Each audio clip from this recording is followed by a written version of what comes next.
નમસ્કાર મિત્રો, હું નિકુંજ ગોડેશ્વર આપ સર્વ વિદ્યાર્થી મિત્રોનું ફરી એકવાર એજ્યુસફર પરિવારમાં હાર્દિક સ્વાગત કરું છું.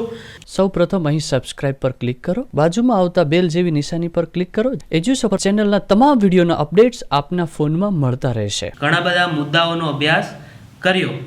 આજે આપણે એક મુદ્દાનો અભ્યાસ કરવાના છીએ જેનું નામ છે પૃથ્વીના ભૂગર્ભના જાણકારીના સ્ત્રોતો, કે પ્રત્યક્ષ અને પરોક્ષ જે જાણકારીના સ્ત્રોતો છે એના જે થોડા ફેક્ટ છે એ આપણે યાદ રાખવા જોઈશે. જેના પૃથ્વીના ભૂગર્ભની જાણકારીના સ્ત્રોતો આપણે જાણવા હોય તો એના બે સ્ત્રોત આપણે મુખ્યત્વે જાણી શકીએ બે રીતના. એક તો પ્રત્યક્ષ રીતના અને બીજું પરોક્ષ રીતના. જો પૃથ્વીનું જે કેન્દ્ર છે 6370 કિલોમીટરની ઊંડાઈએ આવેલું છે. હવે આટલું ઊંડું કેન્દ્ર છે 6370 કિમી જેટલું, તો અહીંયા સુધી ક્યારેય પણ કોઈ માનવ જઈ ના શકે. શું કામ ન જઈ શકે એવો આપણને પ્રશ્ન થાય. તો એ પ્રશ્નનો જવાબ છે કે ત્યાં પૃથ્વીના કેન્દ્રમાં ખૂબ જ ઊંચું તાપમાન અને દબાણ આવેલું છે. માણસ ત્યાં જઈ ન શકે અને આટલું ઊંડું ખોદકામ કરે અથવા કોઈ કૂવો પણ બનાવી ન શકે કે ખાણ પણ ન બનાવી શકે, એટલા માટે ત્યાં જઈ ન શકે અને ત્યાં ખૂબ જ ઊંચું તાપમાન અને દબાણ આવેલું છે. હવે આપણે વધારે ડીપમાં અભ્યાસ કરીએ. તેથી પૃથ્વી વિશે જે પણ માહિતી છે એ મોટા ભાગે પૃથ્વીના કેન્દ્રની માહિતી એ થોડી પ્રત્યક્ષ છે આપણી પાસે અને વધારે પડતી પરોક્ષ રીતના છે. પરોક્ષ રીતના એટલે કોઈ સાબિતીના આધારે, કોઈ આપણે ફોર એક્ઝામ્પલ એવું આપણે કહી શકીએ કે ગુરુત્વાકર્ષણ બળ છે એના આધારે આપણે જાણકારી મેળવીએ તો એ પરોક્ષ માહિતી થઈ. તો આ પરોક્ષ રીતના આપણે માહિતી મેળવીએ છીએ. ત્યાર પછી આપણે જાણ્યું એ પ્રમાણે કે ભૂગર્ભની જાણકારી મેળવવી હોય તો એના બે રીતના આપણે મેળવી શકીએ, એક પ્રત્યક્ષ રીતના, એક પરોક્ષ રીતના. એમાં આપણે પહેલું જોઈએ કે પ્રત્યક્ષ જાણકારીના સ્ત્રોતો કયા છે. તો પ્રત્યક્ષ રીતના આપણે જાણકારી મેળવવી હોય તો એનો પહેલો સ્ત્રોત છે એ છે ઊંડી ખાણો, જ્યાંથી આપણે ખનિજ મેળવીએ છીએ. પછી બીજો એક સ્ત્રોત છે ખનિજ તેલ મેળવવા માટે જે આપણે ખનિજ તેલના કૂવાઓ. આ બંને સ્ત્રોતના આધારે આ પ્રત્યક્ષ રીતના આપણે એના ભૂગર્ભની જાણકારી મેળવી શકીએ છીએ. પછી એક ત્રીજો પણ એક સ્ત્રોત છે, જ્યારે જ્વાળામુખી ફાટે ત્યારે આ જ્વાળામુખી જ્યારે પ્રસ્ફોટન થાય ત્યારે તેમાંથી ખૂબ જ મોટા પ્રમાણમાં રાખ, ધૂળ, પછી લાવા, આ બધી જ વસ્તુઓ બહાર આવતી હોય છે. અને આ બધી વસ્તુને આપણે લેબમાં લઈ જઈએ અને ત્યાં પછી એનું વિશ્લેષણ કરીએ, ત્યાં પછી એના ઉપર રિસર્ચ કરીએ તો આપણને પૃથ્વીનું ભૂગર્ભ કેવું છે એના વિશે આપણને માહિતી મળે. કે જો પ્રત્યક્ષ સ્ત્રોત છે એમાં આપણે પહેલી વાત કરી હતી કે ખાણ. તો ખાણ સૌથી ઊંડી પૃથ્વીમાં ક્યાં છે? એ છે દક્ષિણ આફ્રિકાની રોબિન્સન ખાણ. આ ખાસ યાદ રાખજો કે પૃથ્વી ઉપર સૌથી ઊંડી ખાણ છે એ દક્ષિણ આફ્રિકા છે. ત્યાં એક રોબિન્સન નામની ખાણ છે એ છે, અને ત્યાંથી જે આપણને નમૂના પ્રાપ્ત થાય છે જમીનના આ ખાણમાંથી, એનો આપણે અભ્યાસ કરીએ તો એ આપણને ભૂગર્ભ કેવું છે પૃથ્વીનું એના વિશે થોડી માહિતી આપણને મળે છે. ત્યાર પછી જે બીજું આપણે વાત કરી ખનિજ તેલ માટેના કૂવાઓ, તો આ સૌથી ઊંડો ક્યાં જોવા મળે છે? તો એક આર્કટિક મહાસાગરમાં આ કોલા નામની જે જગ્યા છે એ ક્ષેત્રમાં ખનિજ તેલનું જે ખનિજ તેલ માટેનું ક્ષારકામ થયેલું છે. આ ક્ષારકામ 12 કિલોમીટર સુધી. તો આ જે કોલા નામના ક્ષેત્રમાં ખનિજ તેલનો જે કૂવો આવેલો છે એ 12 કિમી સુધી ઊંડાઈએ આપણે જઈ શક્યા છે. ત્યાંથી જે આપણે પૃથ્વીના ભૂગર્ભની માહિતી મેળવવા માટે નમૂનો લઈએ અને વિશ્લેષણ કરીએ તો ત્યાં સુધી એને આપણને માહિતી મળે છે. ત્યાર પછી આપણે આગળ જ સમજાતા એ રીતના કે પૃથ્વીનું જે કેન્દ્ર છે એ 6370 કિમીની ઊંડાઈએ આવેલ છે. તો આટલું ઊંડું જે કેન્દ્ર છે 6370 કિમી, ત્યાં સુધી કોઈ દિવસ માણસ પહોંચી ન શકે. એટલા માટે આ પ્રત્યક્ષ સ્ત્રોત છે એનાથી આપણને જે માહિતી મળે છે પ્રત્યક્ષ સ્ત્રોતથી એ થોડી અધૂરી અને ઓછી મળે છે એવું આપણે કહી શકીએ. ઓછી મળે છે કારણ કે ખૂબ ઊંડું કેન્દ્ર છે અને આપણે તો માત્ર મેક્સિમમ 12 કિલોમીટર એટલે કે કોલામાં જે પેલી ખનિજ તેલની ખાણ આવેલી છે ત્યાં સુધી જ જઈ શક્યા છીએ. એનાથી વધારે આપણે જઈ શકતા જ નથી. તો આપણને બધી પૂરેપૂરી માહિતી મળે નહીં. પછી આપણે એક વાત કરી હતી કે જ્વાળામુખીનું પ્રસ્ફોટન.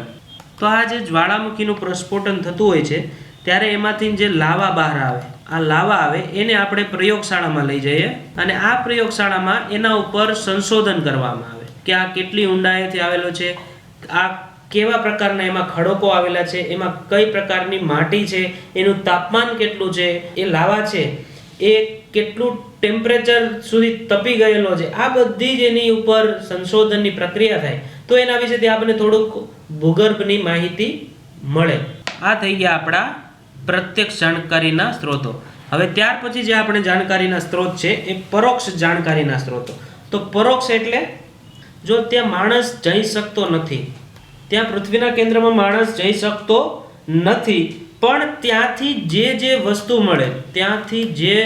વસ્તુ મળે અથવા પદાર્થ મળે, આ પદાર્થનું આપણે સંશોધન કરીએ એમાં, અને એ સંશોધનની આધારે સાબિત કરીએ કે આનું તાપમાન આટલું છે, અહીંયા આવી સંરચના આવેલી છે ખડકોની, તો એને કહેવાય પરોક્ષ જાણકારીના સ્ત્રોતો. તો હવે એમાં ક્યાં ક્યાં આવે એ પણ આપણે ચર્ચા કરીએ. તો પેલી આવે ઘનતા. તો કે પૃથ્વીની જે સરેરાશ ઘનતા છે એ છે 5.5 ગ્રામ પર ઘન સેમી. આ તમે ખાસ યાદ રાખજો કે સરેરાશ પૃથ્વીની ઘનતા 5.5 ગ્રામ ઘન સેમી જેટલી છે. ત્યાર પછી ઘનતા વિશે બીજી માહિતી આપણી પાસે એ છે કે જેમ જેમ આપણે પૃથ્વીના પેટાળની ઊંડે જઈએ તેમ તેમ ત્યાં ઘનતા વધતી જાય છે. એનું એક્ઝામ્પલ આપણે લેવું હોય તો કહી શકીએ કે જે ઉપરના ખડકો છે એટલે કે સપાટીની જે ઘનતા છે એ છે 2.7 ગ્રામ ઘન સેમી, અને ત્યાર પછી મૃદાવરણની નીચે એક આગ્નેય ખડકો આવેલા છે,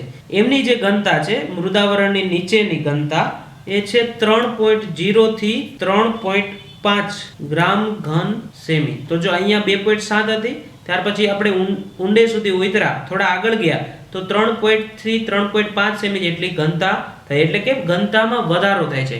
ઊંડાઈ વધવાની સાથે ઘનતામાં વધારો થાય છે, આટલું તમારે યાદ રાખ. ત્યાર પછી જે બીજો સ્ત્રોત છે એ છે દબાણ. તો દબાણમાં પણ એવું જ કંઈક છે, જેમ જેમ ઊંડે જઈએ તેમ તેમ દબાણમાં વધારો થાય. હવે આ વધારો થાય છે તો એની સાબિતી શું? તો કે જે પૃથ્વીના અલગ અલગ સ્તરો છે, પૃથ્વીના સ્તરો, આ સ્તરો એના નીચેના જે સ્તરો છે, નીચેનું જે સ્તર હોય એમના ઉપર સતત દબાણ કરતું હોય છે, સતત દબાણ કરે. હવે એ દબાણ થતું જાય તો નીચે જેમ જઈએ એમ દબાણમાં વધારો થાય, એટલે કે જે ઉપલા સ્તરો છે એ નીચેના સ્તર ઉપર દબાણ કરતા જતા હોય છે. તેથી આપણે જેમ જેમ પૃથ્વીના પેટાળમાં નીચે જઈએ તેમ દબાણમાં વધારો થાય છે. આ થઈ ગઈ દબાણની માહિતી. ત્રીજો જે પરોક્ષ જાણકારીનો સ્ત્રોત છે એ છે તાપમાન. તો તાપમાનમાં પણ એવું જ કંઈક છે કે આપણે જેમ જેમ નીચે જઈએ એમ તાપમાનમાં વધારો થતો જાય છે. હવે આની સાબિતી શું? તો કે આપણે 32 મીટર જ્યારે નીચે જઈએ, 32 મીટર આપણે નીચે જઈએ તો 1 અંશ સેલ્સિયસ તાપમાનનો વધારો થાય. એટલે જે કેન્દ્રનું તાપમાન છે પૃથ્વીના, એવું આપણું અનુમાન છે કે એ 10,000 અંશ સેલ્સિયસ જેટલું એનું તાપમાન છે. શેનું? તો કે કેન્દ્રનું, પૃથ્વીના કેન્દ્રનું. અને તાપમાન વિશે આપણે એવું કહી શકીએ, એની જે સાબિતી છે તાપમાનની, આ સાબિતી છે કે જ્યારે જ્વાળામુખીનું પ્રસ્ફોટન થાય ત્યારે એમાંથી જે લાવા બહાર આવે એ ખૂબ ગરમ હોય છે. એટલે આપણે એવું કહી શકીએ કે જે જમીનની અંદર જે છે ત્યાં તાપમાન વધારે છે. પછી બીજું એક સાબિતી એ પણ છે ગરમ પાણીના જરા. તો આ ગરમ પાણીના જરા એટલે જમીનમાંથી જે પાણી બહાર આવે છે એ ગરમ હોય છે, તો એ પણ નીચે ગરમ હોય, ગરમી વધારે હોય તો જ પાણી ગરમ થયું હોય અને તો જ ગરમ પાણી બહાર આવે. તો આ જરા ઉપરથી એવો પણ એક ક્વેશ્ચન છે કે ગુજરાતમાં ગરમ પાણીના જરા ક્યાં આવેલા છે? તો તુલસી શ્યામમાં છે, આપણે ખબર છે તુલસી શ્યામમાં. પાણીની વરાળ, જમીનમાંથી ઘણી વખત પાણીની વરાળ પણ બહાર આવતી હોય છે. તો આ વરાળ છે એ પણ એવું સૂચવે છે કે જમીનની અંદર ખૂબ ગરમી છે, પૃથ્વીના પેટાળની અંદર ખૂબ ગરમી છે, જેથી કરીને ગરમ પાણી બહાર આવે છે, ક્યારેક ક્યારેક વરાળ પણ બહાર આવે છે, અને જ્વાળામુખીનું પ્રસ્ફોટન થાય છે ત્યારે ખૂબ જ ધગધગતો લાવા બહાર આવે છે. એ આ તાપમાનની સાબિતી છે. પછી ચોથો જે સ્ત્રોત છે આપણી પાસે એ છે ઉલ્કાઓ. આ ઉલ્કાઓ છે અંતરિક્ષમાંથી તૂટીને એ પૃથ્વી ઉપર આવે ત્યારે એમના વિશે આપણે સંશોધન કરીએ, અને એમાં આપણને એવું જાણવા મળ્યું છે કે આ ઉલ્કાઓ છે એમાં લોખંડ અને નિકલ જેવી ધાતુઓ આવેલી છે. આપણે આગળ વાત કરી હતી કે પૃથ્વીનો જે ગર્ભ છે એમાં પણ ભૂગર્ભ છે, એમાં પણ નિફેદ સ્તર તરીકે ઓળખવામાં આવે છે. એટલે કે નિકલ અને ફેરિન, એટલે લોખંડ અને નિકલ, આ બે ધાતુઓ એના મુખ્ય છે. તો આ ઉલ્કાઓમાં પણ આ બે ધાતુઓ મુખ્ય છે. એટલે સૌર સૂર્યમંડળ જ્યારે બન્યું ત્યારે બધા જ ગ્રહોમાં થોડી થોડી સમાનતાઓ છે, કારણ કે એક જ સૂર્યમાંથી અલગ અલગ બધા ગ્રહોનું નિર્માણ થયું છે એવી પણ એક માન્યતા છે. એટલા માટે આપણે કહી શકીએ કે આ ઉલ્કાઓ છે જે અંતરિક્ષમાંથી તૂટીને પૃથ્વી ઉપર આવે ત્યારે એના ઉપર સંશોધન થાય છે, ત્યારે આપણને એમાં જાણવા મળે છે કે એ લોખંડ અને નિકલની બનેલી હોય છે. એનું જે બંધારણ હોય છે એમાં લોખંડ અને નિકલ વધારે હોય. તો પૃથ્વીના પેટાળમાં પણ આ જ છે. તો આ પણ એક એની સાબિતી થઈ ગઈ કે પરોક્ષ રીતના આપણે એવું કહી શકીએ કે એમનું જે ભૂગર્ભ છે એ નિકલ અને લોખંડનું બનેલું છે. પછી જે પાંચમો સ્ત્રોત છે એ ગુરુત્વાકર્ષણ. તો આ ગુરુત્વાકર્ષણ આપણે સમજીએ એ પહેલા આપણે બે અલગ અલગ રીતના સમજવાનું છે. એક છે ધ્રુવો પર અને એક છે વિષુવવૃત્ત પર. હવે ધ્રુવો પર છે એ ગુરુત્વાકર્ષણ બળ વધારે હોય છે અને વિષુવવૃત્ત પર ગુરુત્વાકર્ષણનું બળ ઓછું હોય છે. આટલું તમારે પહેલા યાદ રાખવાનું. પછી શું કામ વધારે હોય? તો કે પૃથ્વી જે છે એ નારંગી જેવી છે, એટલે કે બંને ધ્રુવો પાસે થોડી ચપટી છે, અહીંયા અંદર આમ બેસેલી છે. અહીંયા ધ્રુવ પાસે આ જે ધ્રુવ આવેલા છે ત્યાં પૃથ્વી થોડી બેઠેલી છે, એટલે ત્યાં એનું જે કેન્દ્ર છે ત્યાંથી એની જે ત્રિજ્યા છે એ ઓછી છે, એટલે ત્યાં કેન્દ્રમાં જે ગુરુત્વાકર્ષણ કેન્દ્રના કારણે લાગે એ વધારે હોય. એટલે ધ્રુવો પર ગુરુત્વાકર્ષણ બળ વધારે હોય અને વિષુવવૃત્ત પર આ ગુરુત્વાકર્ષણ બળ છે એ ઓછું હોય છે. આટલું તમારે ખાસ યાદ રાખવું. પછી જે એક અગત્યનો પરોક્ષ સ્ત્રોત છે એ છે ભૂકંપીય તરંગો. તો ભૂકંપના 3 પ્રકારના તરંગ હોય છે. આ હું ભૂકંપ નામનો એક આગળ એક મુદ્દો જ્યારે હું ભણાવીશ ત્યારે આના ઉપર વધારે ચર્ચા કરશું, પણ માત્ર તમારે અત્યારે એટલું યાદ રાખવાનું છે કે એક પ્રાથમિક તરંગો, પછી એક દ્વિતીયક તરંગો અને પુષ્ટીય તરંગો. આ ત્રણેય તરંગો હોય છે એ જ્યારે આ ભૂકંપ આવે ત્યારે એમના આ તરંગો ઉત્પન્ન થાય છે અને આ તરંગો જ્યારે પૃથ્વીની બહાર આવતા હોય છે ત્યારે એ થોડી પૃથ્વીના આંતરિક ભાગની આપણને માહિતી આપે છે. પૃથ્વીના આંતરિક ભાગની માહિતી આ જે તરંગો છે એ આપે છે. એટલે આ પણ એક આપણી માટે પરોક્ષ જાણકારીનો સ્ત્રોત છે ભૂકંપીય તરંગો. ઓકે મિત્રો, તો આ રીતના આપણે પરોક્ષ અને પ્રત્યક્ષ જાણકારીના સ્ત્રોતો છે જે ભૂગર્ભ જાણવા માટે એની ચર્ચા કરી. હવે એના ઉપરથી કેવા પ્રશ્ન પૂછાઈ શકે એ પણ આપણે 4-5 પ્રશ્ન સમજી લઈએ કે ગુરુત્વાકર્ષણનું પ્રમાણ ક્યાં વધારે હોય છે. તો હમણાં જ આપણે ચર્ચા કરી કે ગુરુત્વાકર્ષણ જે બળ છે એ ધ્રુવો પર વધારે લાગતું હોય છે, ધ્રુવો પર, અને વિષુવવૃત્ત પર ઓછું લાગતું હોય છે. તાપમાન ઉપરથી પણ પ્રશ્ન પૂછાઈ શકે.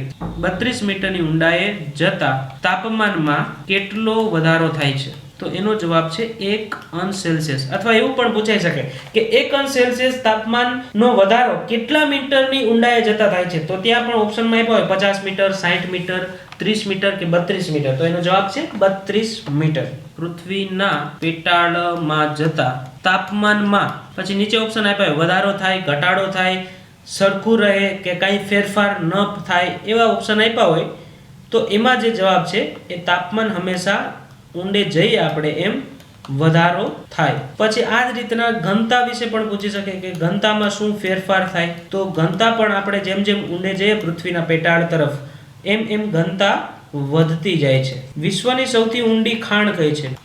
તો એનો જે જવાબ છે અહીંયા યુટ્યુબમાં જે નીચે કમેન્ટ બોક્સ છે ત્યાં તમારે એ જવાબ લખવાનો છે.